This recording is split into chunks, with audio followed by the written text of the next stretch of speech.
पिछले 3 दिन से जो चर्चा सदन में चल रही है, ऐसा लग रहा है कि बजट पर भाषण देने के बजाय नरेंद्र मोदी जी की आलोचना पर यह पूरा बजट भाषण चल रहा है। लूडो पता नहीं गौरव गोगोई जी और बाकी लोगों ने खेला है कि नहीं खेला है। लूडो खेल के 99 पर पहुंचते हैं और जब सांप काटता है तो 0 पर पहुंच जाते हैं। अभी 5 साल देखिए, 5 साल के बाद मैदान में कहीं नजर नहीं आइएगा, वही होगा कि 99 पर सांप काटेगा और 0 पर पहुंचिएगा। यही होने वाला है। कई लोगों ने, कई पार्टियों ने चर्चा की, कहा कि 2 राज्यों को खुश करने की बात हुई है।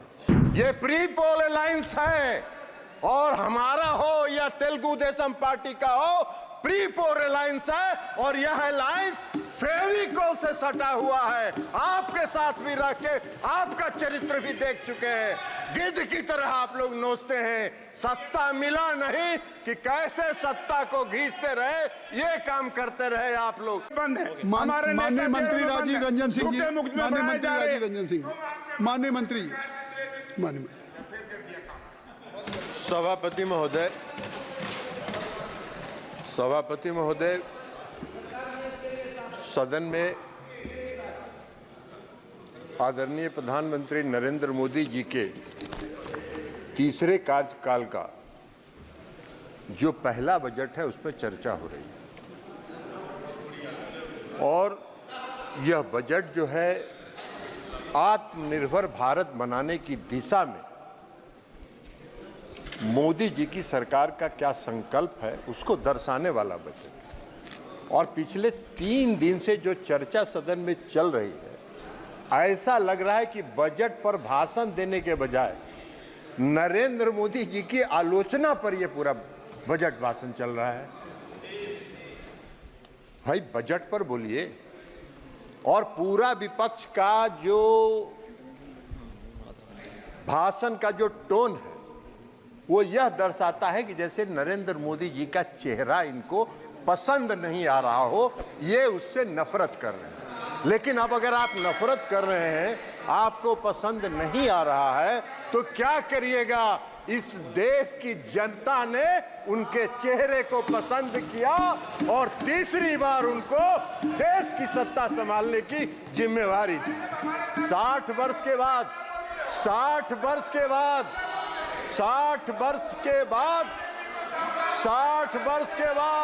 जयप्रकाश जी, मोदी जी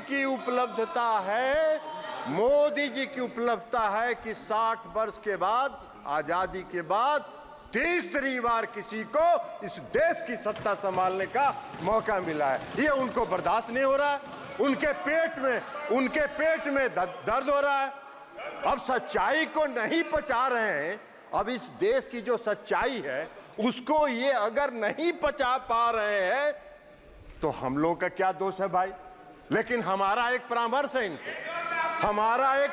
है इनको सभापति महोदय कि सच्चाई को जितना जल्दी। इन्होंने भाषण किया, कोई नहीं बोला, फिर क्यों बोल रहे हैं? बैठिए, बता देते हैं। माननीय मंत्री जी, आपका चरित्र भी बता देंगे। माननीय मंत्री जी, एक मिनट आपका चरित्र भी बता देंगे कि आप क्या करते रहे। माननीय मंत्री जी, आप चेयर से करें। जयप्रकाश जी, आप माननीय जयप्रकाश जी सुन लीजिए। आप जब बोल रहे थे समय भी अधिक दिया गया, किसी ने आपको व्यवधान नहीं किया। अगर आप खड़े होंगे, नहीं, आप परंपरा सीखिए। आप वरिष्ठ सदस्य हैं, बैठ जाइए। आप परंपरा सीखिए। आपके किसी स्पीच पे किसी ने व्यवधान नहीं किया। आपको अवसर है, आपकी पार्टी को अवसर है। माननीय मंत्री जी जो बोल रहे हैं उसका जवाब आपकी पार्टी देगी, आपके पार्टी के नेता दे देंगे। सभापति महोदय, माननीय मंत्री जी ये बोल रहे हैं। कुछ दिन हम लोग इन लोगों के साथ भी थे और वहां जाके पता चला कि गिद्ध की तरह जैसे लाश को नोचने का काम ये लोग करते थे। और हम लोग विदा हो गए, प्रणाम करके इधर चले आए कि भैया वही काम करते रहो। अंदर में गठबंधन के अंदर ये लोग लॉबी चलाते थे और लॉबी चला के कैसे किसका मतफटौल करावे इसकी योजना बनाते थे। हम लोगों ने प्रणाम किया, इधर चले आए। तो इसलिए छोड़ दीजिए, जरा हम आपको बता देते हैं। तो इसलिए आप इधर आप बोलिए, आप चेयर को सभापति महोदय, सच्चाई इनको सुनना नहीं है, आप ही का पसंद नहीं है, आप जो बोल रहे हैं, आप जो बोल रहे हैं वो रिकॉर्ड पे जा रहा है। किसी का और किसी भी माननीय अन्य सदस्य का बात रिकॉर्ड पे नहीं जा रही, केवल आपकी रिकॉर्ड। हम इनको बता रहे हैं सभापति महोदय कि जितना आप कृपया बैठ जाए, आप बैठिए, शौकत राय जी बैठ जाए। नहीं, जब आपको अवसर दूंगा तब आप बोलेंगे। आपको भी no point of order, no point of order, please माननीय मंत्री। सभापति महोदय, इनको हम बता रहे हैं कि जितना जल्दी इस सच्चाई को पचा लीजिएगा उतना ही आपके मन को शांति मिलेगी, नहीं तो पूरा मन विचलित रहेगा आपका और 5 साल इसी तरह विचलित रहिएगा। 99 का आंकड़ा बड़ा खराब होता है सभापति महोदय। लूडो पता नहीं गौरव गोगोई जी और बाकी लोगों ने खेला है कि नहीं खेला है। लूडो खेल के 99 पर पहुंचते हैं और जब सांप काटता है तो 0 पर पहुंच जाते हैं। यही हाल है। तो इसलिए जरा इनको मन की शांति को जितना जल्दी ये शांत कर ले और देश की सच्चाई को जितना जल्दी ये स्वीकार करेंगे उतना ही इनके लिए चैन मिलेगा, इनको भी चैन मिलेगा और देश को भी चैन मिलेगा। और इस देश में जो नरेंद्र मोदी जी ने आत्मनिर्भर बनाने का जो काम प्रारंभ किया है वो आगे बढ़ता रहेगा, उसमें व्यवधान ये नहीं डालने का प्रयास करें।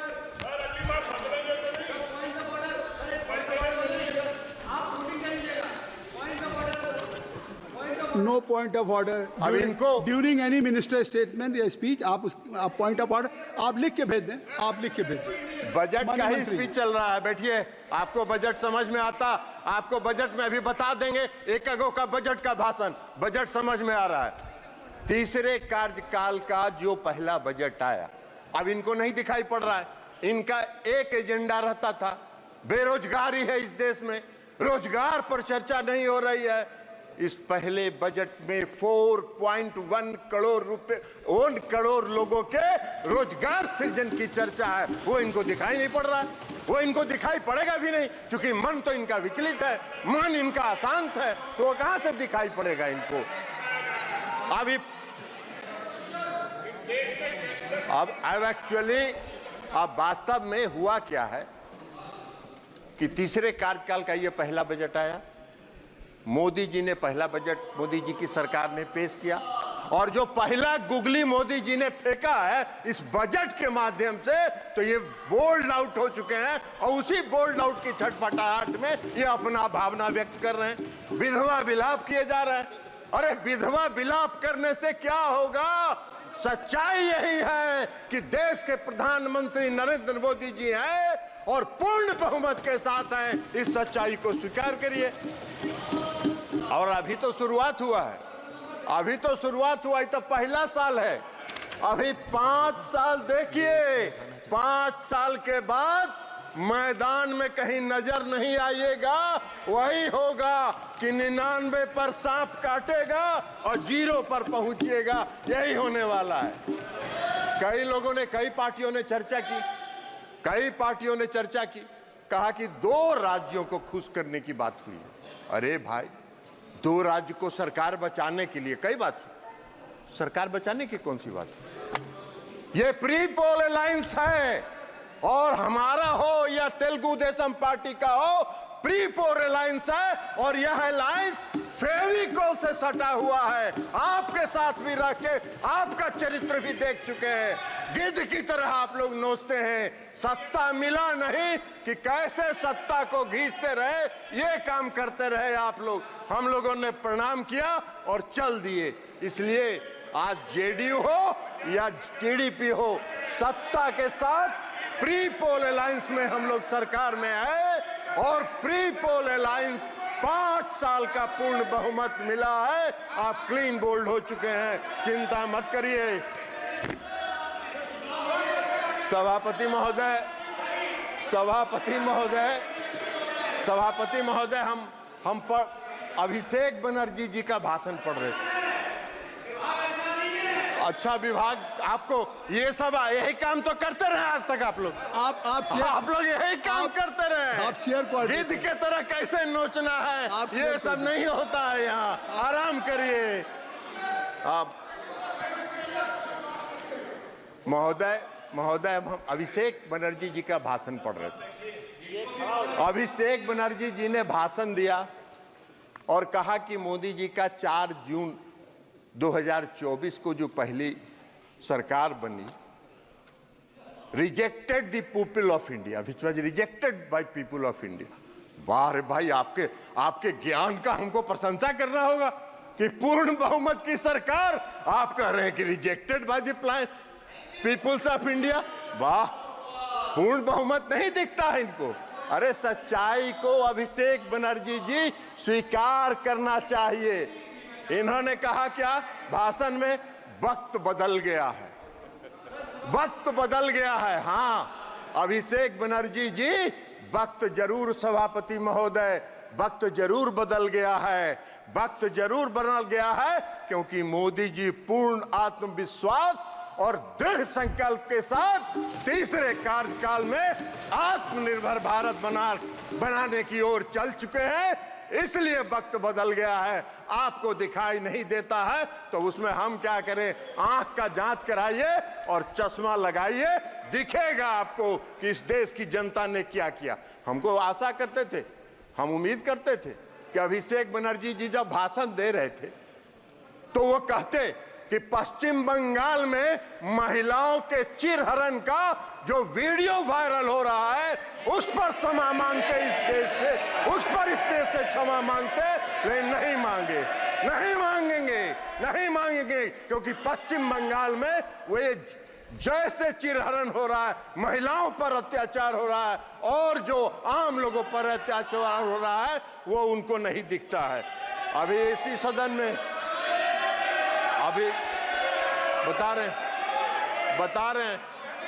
रहे जयप्रकाश जी, अरे जयप्रकाश जी बैठ जाइए, एक मिनट आपको बता रहे हैं। माननीय मंत्री जी आप चेयर को एड्रेस करें। सभापति महोदय, सभापति महोदय, इसी सदन में अधीर रंजन चौधरी जी ने अपने मन का भड़ास और मन का तकलीफ कई बार सदन के पटल पर उतारा। दिशा की मीटिंग नहीं हुई 5 साल तक, दिशा की मीटिंग नहीं होने दी पश्चिम बंगाल की सरकार ने, और लोकतंत्र की बात करते हैं। इनको क्या अधिकार है लोकतंत्र की बात करने का? इनको कौन सा हक है लोकतंत्र की बात करने का? कृपया रिकॉर्ड में है। माननीय सदस्य ने जो नाम लिया है, गौरव, माननीय सदस्य ने जो नाम लिया है वो रिकॉर्ड में नहीं जाएगा, रिकॉर्ड में नहीं जाएगा। जो माननीय सदस्य ने नाम लिया है, I think so you should have patience to hear me, you must have patience to hear me. जो नाम उन्होंने माननीय सदस्य का लिया है वो रिकॉर्ड में नहीं जाएगा। मैंने भी लिया। अरे गौरव, आप बैठिए। अरे गौरव गोगोई जी, आप इधर बोलिए चेयर से, आप नाम मत लीजिए। आप माननीय मंत्री जी, सभापति महोदय, सभापति महोदय, माननीय सदस्य गौरव गोगोई जी को नहीं, वो भी थे यहाँ, वो इस सदन में प्रेजेंट थे जब अधीर रंजन चौधरी नहीं, उनका नाम मत लीजिए, वो सदन के सदस्य नहीं, ठीक है, इसलिए मैं नाम, ठीक है, हाँ ठीक है, ठीक है, आप हो गया, विड्रॉ कर लिए उनका नाम, नाम उनका हमने वापस ले लिया। सभापति महोदय, उनका नाम हमने वापस ले लिया, लेकिन सच्चाई है कि 17वीं, बैठ जाइए ना जयप्रकाश जी, बैठ जाइए ना, बैठ जाइए, हुड्डा जी अंदर जाने वाले, बैठिए। आप अपना सभापति महोदय, अपना भाषण। सभापति महोदय, मैं ये कह रहा था कि 17वीं लोकसभा के दौरान जब आपका अवसर आएगा तो बोलिएगा प्लीज। जयप्रकाश जी, प्लीज हुड्डा जी, तो कहना चाहिए, इनको कहना चाहिए, अरे इनको कहना चाहिए कि पश्चिम बंगाल में जो चिरहरण हुआ वो जायज था। यही कह दीजिए, यही कह दीजिए देश के सामने, यही कहिए, माननीय मंत्री आप कृपया बैठिए, मैं दूंगा इनकी बात खत्म कर दीजिए, आप बैठ जाएं। जयप्रकाश जी आप बैठ जाएं। बैठ जाइए ना, ये क्या बात है? आप जयप्रकाश जी बैठ जाएं, बैठ जाइए माननीय सदस्य। ऐसे सदन ऐसे नहीं चलता। माननीय मंत्री जी आपसे आग्रह है कि आप अपना भाषण कृपया संक्षिप्त करें और आप चलिए माननीय सदस्य का नाम महोदय मैं नाम नहीं ले रहा हूं, मैंने नाम वापस ले लिया, नाम हमने विड्रॉ कर लिया। अब हम ये कह रहे हैं कि 17वीं लोकसभा में उस समय माननीय विरोधी दल के नेता और सबसे बड़े पार्टी के जो नेता थे, उन्होंने सदन के अंदर कई बार अपनी पीड़ा का इजहार किया कि उनके क्षेत्र में दिशा की बैठक होने नहीं दी जा रही है, और गौरव गोगोई जी बैठे हुए थे। गौरव गोगोई जी उसके गवाह हैं। जयप्रकाश जी तो उसमें थे नहीं, ये कहां से जानेंगे? तो इसलिए गौरव गोगोई जी के सामने पीड़ा हुई। एगो सीट कांग्रेस को दिया, कांग्रेस ने दिया नहीं, एक कांग्रेस एक को सब। अब उसके बाद भी लगे हुए हैं, तो लगे रहिए मुन्ना भाई, कुछ न कुछ तो मिलेगा। लेकिन 99 वाला भी खतरा है, सांप का अगर काटा तो 0 पर आइएगा। लेकिन लगे रहिए, क्या करिएगा।